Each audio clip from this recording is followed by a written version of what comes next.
All right, let's talk a little bit about arrays.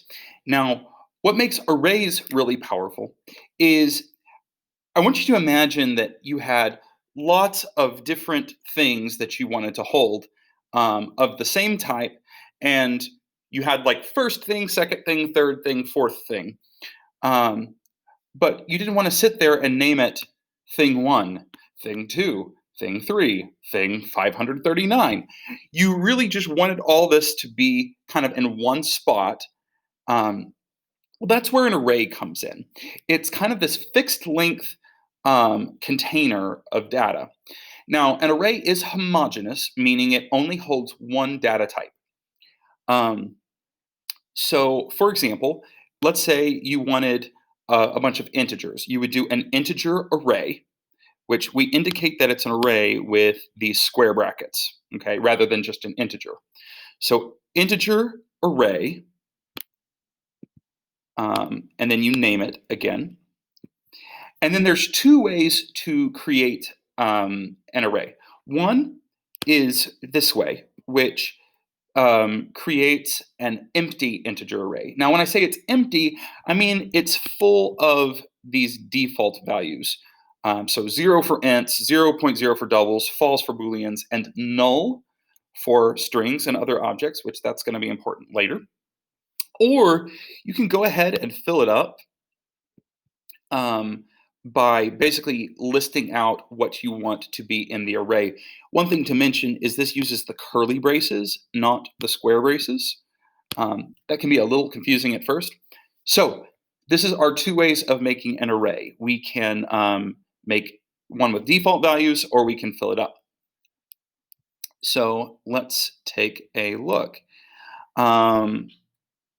So this is me making one array. This is me making another array.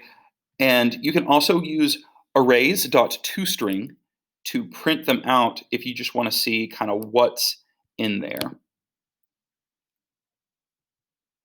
So this is just a visual representation of what's in our lists, or what's in our arrays, rather. Now, these arrays, though, they have indices, just like strings did. Okay, we've got, index 0, 1, 2, okay? We can also find the length, okay? Now, one difference is this is actually a variable that's stored rather than a method, so there's no parentheses. So that's a little confusing. But unlike strings, arrays are mutable. We can actually change the things that live there. So we can get the thing that lives there by calling the name of the array, square brackets, and then the index. And then we can also change what lives there in the same way. We can access it and then say equals whatever the value is. So for example, let's look at our two arrays right here. I have a string array with a bunch of text, and I have an integer array of length 7 with a bunch of zeros. So this, okay, words.length would print 5 because there's 5 elements in the array.